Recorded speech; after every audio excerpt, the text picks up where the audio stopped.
Енді бүгінгі сабақта профильді әрлейміз. Ол үшін ең біріншіден бізге изменить профиль дегенді басамыз. Мына жерге изменить фото дегенді басамыз. Выбрать из галереи деген басамыз. Мысалға, мен бірінші машинаның суретін қоя салайын. Сіздер өзіңіздің әдемі бір суреттеріңізді дайындап қоясыздар. Мен сіздердің уақыттарыңызды алмас үшін мен осылай жасап отырмын. Вот, енді оң жағында изменить видео дегенге сіз өзіңіздің қысқа метражды 1-2 секундтық аниматорлы әдемі бір видеоңызды қойсаңыз да болады мына жаққа. Менде онда дәл қазір видео жоқ. Енді келесі бізде имя деген жерге біз қараңыздар. Осы жерге сіз өзіңіздің атыңызды жазып қоясыз, чтобы сізде жоғарыда ертең не деп тұрмасын. Мұхтар деп жазып қойық, мысалға шатаспайық бірінші аккаунтпен.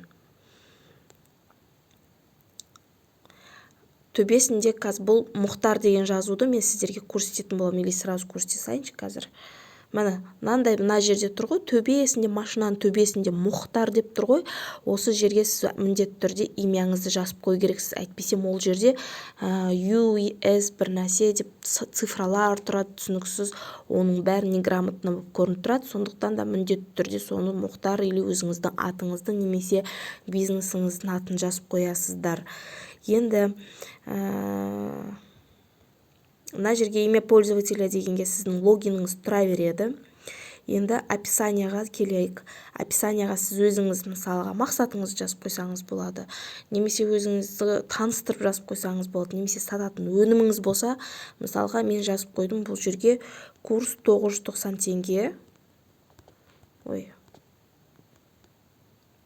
Алу үшін төмендегі деген сияқты төмен жақтың стрелкасын қойып қоясыздар примерно. Ссылкадан өт деп жазып қойдым мысалға. Ссылкадан өт деп жазып қойдым. Төменге қарай стрелка қойып қойдым. Мына жақтан оны іздеп отырып сіздердің уақыттарыңыз кетіргім келіп тұрған жоқ. Сохранить салайын. Енді мына жерге сіз өзіңіздің Instagram аккаунтыңызды осы жерге тіркеу керек боласыз. Чтобы сізге келген адам профиліңізді көріп, сіздің инстаграмыңызға тіркелу керек. Жан жақтан сіздің неңізді. Так, мына жерде неше түрлі аккаунттар бар екен. Мен өзімнің мына жерге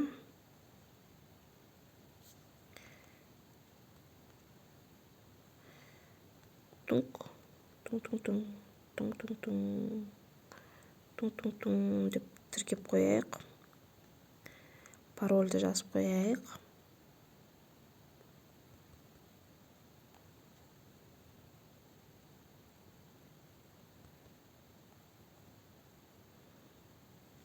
Вот, парольді жаздым.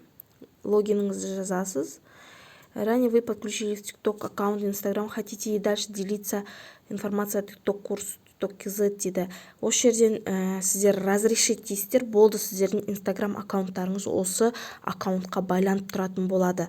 Қазір мен сіздерге көрсетейінші. Мен қазір разрешить дегенді баспаймын, себебі менің аккаунтым өзімнің бірінші аккаунтымда тіркеліп тұр. Сондықтан да не разрешить дегенді басамын.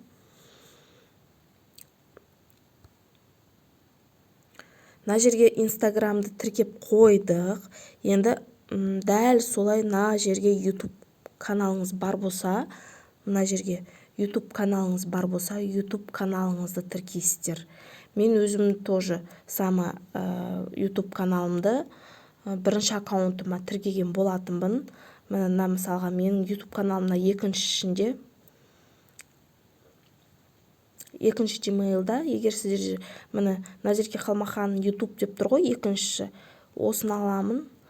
Менің YouTube каналым.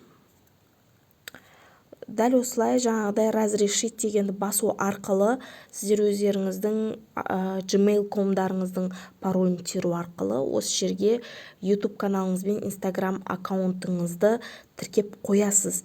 Неге? Себебі осы жерге тіркеп қоюыңыздың себебі мен сізге қазір көрсетейін. Өзімнің аккаунтыма кіріп. Мына өзімнің аккаунтыма кірейінші. Міне мен өзімнің аккаунтыма кірген кезде, мына Инстаграмның белгісін көрсеткен кезде, осы жерде менің Инстаграм және YouTube каналым көрсетіліп тұр. Яғни маған TikTok арқылы YouTube каналыма подписчиктер жинай аламын. Осыған подписчиктер шынымен де жиналды TikToктың арқасында. Және де Инстаграмда да тоже самое. Мен бұрында Инстаграмда 10 000 подписчик болған едім. Ол аккаунтымды взломать етті. Қазір аккаунтты жаңадан недавно 1-2 күн ғана аштым. 1-2 күннің ішінде TikToктың арқасында, осы жерге ссылкасын байлап қойғаным арқасында 28 подписчик келіп тұр. Бұл пока что. Мінекей осындай керемет дүниелер бар. Қайттан екінші аккаунтқа кірейік. Енді изменить профиль дегенді қайттан басайық. Тағы да мына жерде сіздерде tiktok.muxtar деп мына жерде мынау жазылып тұр ғой. Описание. Қазір 1 минут. Өзімнің аккаунтыма кірейінші, мынау сәлін түсін бір түрлі. Өзімнің аккаунтымда мінекей изменить профиль дегенде мына жерде веб-сайт деген болады. Ана аккаунтта что-то жоқ, мен оны түсінбей тұрмын. Мына жерде веб-сайт деген жерге мен сіздерге қазір заметкемде бар. Өзіңіздің неңізді жазып қою керек боласыз. Өзіңіздің сайтыңыз бар болса, сайтыңызды, сайтыңыз жоқ болса, WhatsApp ссылкаңызды мінекей тура осылай міне http тура осылай жазасыздар. Мынандай сызықшадан кейін 7747 дегеннен кейін өзіңіздің номеріңізді жазып, мына мен копировать етіп мына жерге қойып қояйын. Так, мына веб-сайт деген жерге вставить етесіздер. Сохранить етесіздер. Сол кезде қандай чудо болады? Мінекей TikToктан курс 990 теңгелік толық ақпарат, Инстаграмда директке жазыңыз деп қойыппын. Мен бұны дұрыстайын. Бұрынғы не? Толық ақпарат туралы толық ақпарат WhatsApp сілтемеге өтіңіз деп қойсам да болады. Кейінірек неше түрлі сөздер құрастырам. Қазір асығып жазған түрім.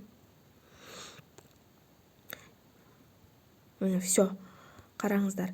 Міне осылай тұрады. Мынаны басқан кезінде, WhatsApp me дегенді басқан кезде, менің тікелей WhatsApp-ыма шыға алады. Мінекей. Все.